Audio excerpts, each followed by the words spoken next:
bà xôm group tiếp số đó là bom bột ở này thì group bạn bà xôm swap cũng mà căn video này một chi accounting principle bà hay trong video này cứ dương chỗ đó là cả có tra journal xongรับ prepayment bằng vốn ok trongចំណុច3.6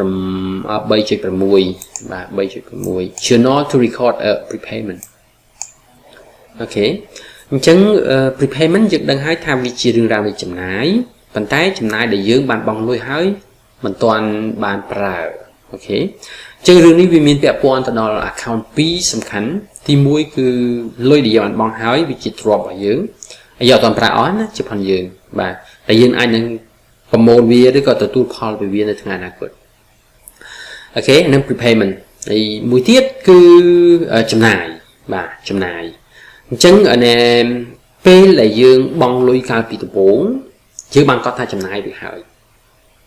ពេលដែលយើងបង់លុយកាលដំបូងបងប្អូនខ្ញុំកត់ឲ្យបងប្អូនថា one page ឧទាហរណ៍ថា one page អានេះបានជជែកគ្នាកាលពីដើមមេរៀន prepayment ហ្នឹងហើយអូខេនៅពេលយើងបង់លុយយើងនឹងកត់ថា expense បាទនៅខាង debit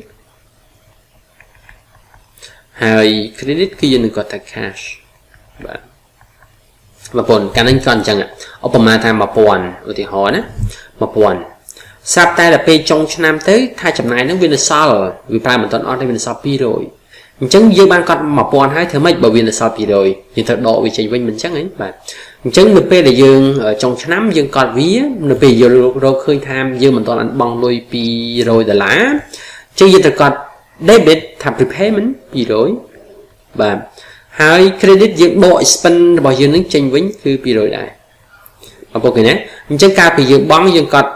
expense ចំនួន1000បាទ debit ឥឡូវយើងកត់ credit 200វិញទៅចុងឆ្នាំយើងយកវាទូទាត់គ្នាឃើញនៅសល់800អញ្ចឹងមានន័យថាក្នុងឆ្នាំហ្នឹងចំណាយ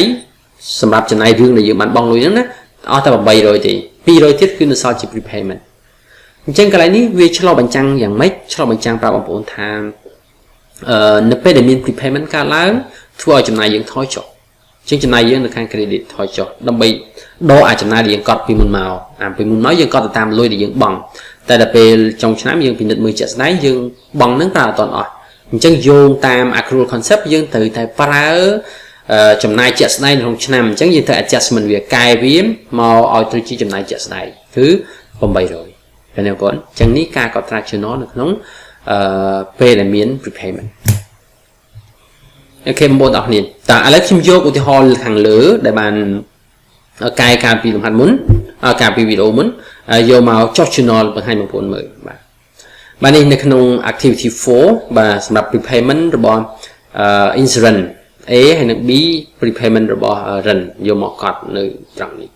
អញ្ចឹងខ្ញុំនឹងបង្ហាញបងប្អូនត្រង់នេះខ្ញុំយកពណ៌អូខេពណ៌ក្រហមនេះចាស់ទី1 A បាទតកតងទៅនឹង insurance បាទ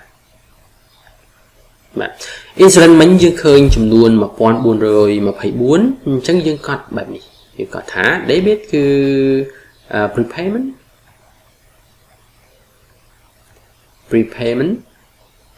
ចំនួន1424ហើយ credit យើងកត់ថា insurance expense ចំនួន1424នេះចំណុច A បងប្អូនណាដល់ចំណុច B យើងកត់ដូចគ្នាខុសតែចំណាយទេបងប្អូនចំណុច B គឺយើងឃើញ prepayment ចំនួន$2600អញ្ចឹង B លើគូដាក់ពណ៌ Q B តកតងទៅនឹង rent អូខេយើងកត់ថា debit គឺ prepayment តដែរខាង debit 2600រីឯ credit យើងកត់ថា rent expense ថយចុះ